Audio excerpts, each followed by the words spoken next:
안녕하세요. 저는 은혜와평강교회 송진명 목사입니다.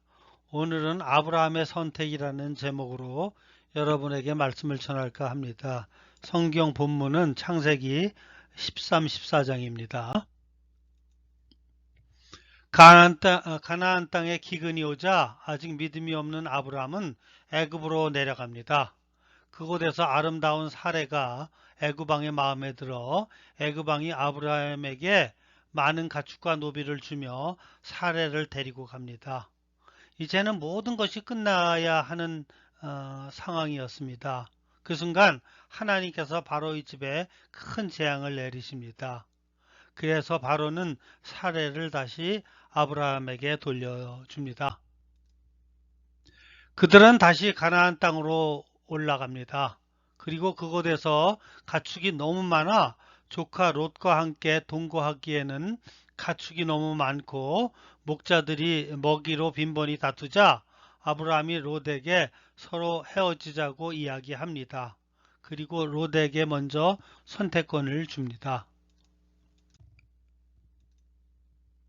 그래서 롯이 눈을 들어 바라보니 너무 풍요로운 요단 지역 소돔과 고모라를 택합니다.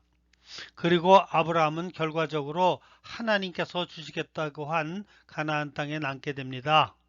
여러분 한번 생각해 보십시오. 당장 보면 누가 더 잘 선택한 것 같습니까? 당연히 롯이지요. 기왕이면 문명이 발달해서 편리하고 풍요로운 지역으로 가는 게 훨씬 낫습니다. 그런데 그 결과는 전혀 달랐습니다. 우리는 그것을 보면서 과연 누가 지혜로운 선택을 했는지 판단할 수 있습니다. 사실 아브람도 롯과 같이 선택하고 싶었을 것입니다. 이럴 때는 선택권을 상대방에게 먼저 주는 것이 좋습니다. 아브람은 결과적으로 하나님께서 주시기로 약속하신 가나안 땅을 선택하게 되었습니다. 아브라함이 가나안 땅을 선택함으로 어떤 결과가 생겼습니까? 그는 이스라엘의 조상이 됐습니다. 그리고 예수 그리스도의 조상이요. 예수를 믿음으로 하나님의 자녀된 모든 그리스도인들의 조상, 곧 믿음의 조상이 됐습니다. 역사 속에서 하나님이 주신 약속이 다 이루어진 것입니다. 큰 민족을 이루고 이름이 창대케 되고 그로 인해 많은 족속이 구원의 복을 받게 되었습니다.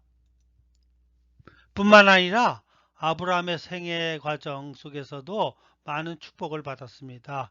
본문 2절에서 보는 대로 육축과 은금이 풍부하였고 무자하던 그에게 이삭이 태어났고 창세기 22장을 보면 모리아 산의 이삭 번제 사건 이후에는 형통하는 말년을 보내게 됩니다.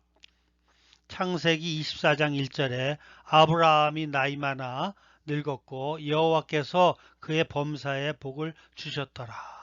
정말 아브라함은 그 누구보다도 복되고 아름다운 인생을 살았던 것입니다. 이 모든 게 바로 그가 가나안 땅을 선택했기 때문입니다.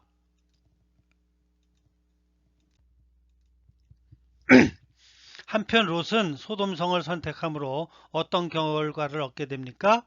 당시에 롯은 스스로 선택을 잘했다고 생각했을 것입니다. 자기 앞에 성공적인 인생과 행복한 인생이 펼쳐지리라 기대했을 것입니다. 그런데 웬걸 그는 실패와 저주를 맛보게 되었습니다. 창세기 14장을 보면 소돔성에 거주하는 동안 전쟁을 만납니다. 있던 재산 다 빼앗기고 포로 신세가 됩니다. 다행히 그 소식을 듣고 쫓아간 아브라함이 구해 주었지만 목숨까지 잃을 뻔했습니다. 그때 경고를 받고 정신 차렸으면 좋았을 텐데 다시 소돔성 땅에 눌러 앉음으로 유황불 심판을 만나고 겨우 몸만 구원받았지만 완전히 망해버리고 말았습니다. 그나마 아브라함의 기도로 하나님이 천사를 보내서 롯의 가족을 끄집어낸 덕이었습니다. 창세기 19장에 보면 가족들이 몸만 달랑 빠져나오는데 롯의 아내는 뒤를 돌아보다 소금 기둥이 되고 두 딸과 롯이 겨우 살아남습니다. 그런데 롯과 두 아들은 근친상간에 무서운 죄를 범하고 맙니다. 그 결과 이스라엘과 대대로 원수가 된 이방민족 모압과 암몬의 조상들이 됩니다. 정말 기가 막힌 일입니다. 롯은 삼촌 아브라함과 한 길을 가서 하나님의 백성으로 큰 복을 누릴 수 있었는데 소돔 땅에 들어감으로 이런 꼴을 당하는 결과를 낳게 된 것입니다.